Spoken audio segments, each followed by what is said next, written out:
A newer scam is prompting warnings to thousands of Colorado realtors.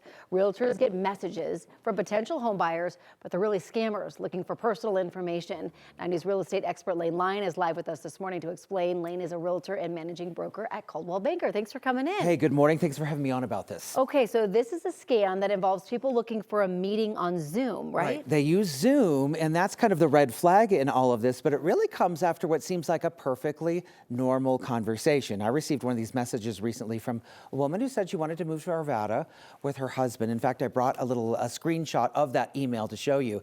After a couple back and forth messages, I got this one here that says, since we're still out of state, a Zoom call would be the perfect way for us to have a more detailed discussion. Ask questions, share about our specific needs, budget, home preferences.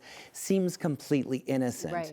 Thankfully, I had heard about this situation from the Colorado Bureau of Investigation, and what's happening in these situations is that this prospective buyer will then send out what looks like a Zoom link, and when the real estate agent clicks on it to join him on the call, it actually installs malware onto their computer or their device designed to get files, data, passwords, and most concerning, client information.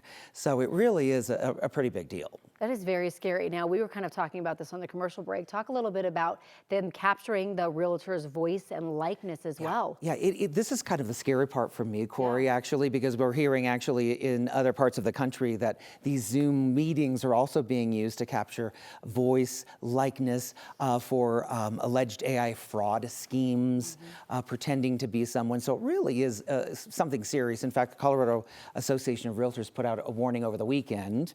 They have over 20,000 realtor members. This is what it looked like that went out over the weekend. Just letting people know we have about 40,000 licensed real estate agents in Colorado, so it's important to get the word out. Well, you know, it makes sense. I can see why scammers are going after the real estate industry because so much personal information is shared back and forth, and this isn't the only scam that's going around. Right, we're dealing with large sums of money oftentimes, and that's, I think, what makes us attractive, unfortunately. But in recent years, Corey, we have had scammers pose as owners of land, vacant land. We've talked about it on this show, where they try to get a realtor to sell that land so they can capture the proceeds. Right. Which is not good. We've been close in those situations before. Also, wire fraud continues to be an issue if you are a consumer where you receive emails that look completely legitimate, but they involve wiring instructions in hopes of getting you to wire money to the wrong place.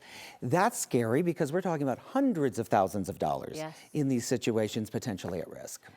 This is not only great information, a PSA for consumers, but this is really great for the agents because you said there was, what, 40,000 licensed agents in Colorado. So talk about how we can stay safe in these transactions. Well, absolutely. It's just you cannot be too safe, really. So if you are a buyer or a seller in a real estate transaction, don't panic, but verify important emails coming through. If you are a real estate agent, the experts say, make sure you're being aware of emails asking you to join Zoom calls, update the Zoom platform, do that two-factor authentication that seems to be a pain on some of our devices. But the truth is you really can't let your guards down, especially with your computers, because this is our livelihood and so much of your information is on here. We don't typically have social security numbers, which is good, but we do have details that we don't want out there. Big time, very scary. I'm glad you're bringing this to our attention. You got it. And to all the realtors out there. You got it. Thanks for having me on. Thank you.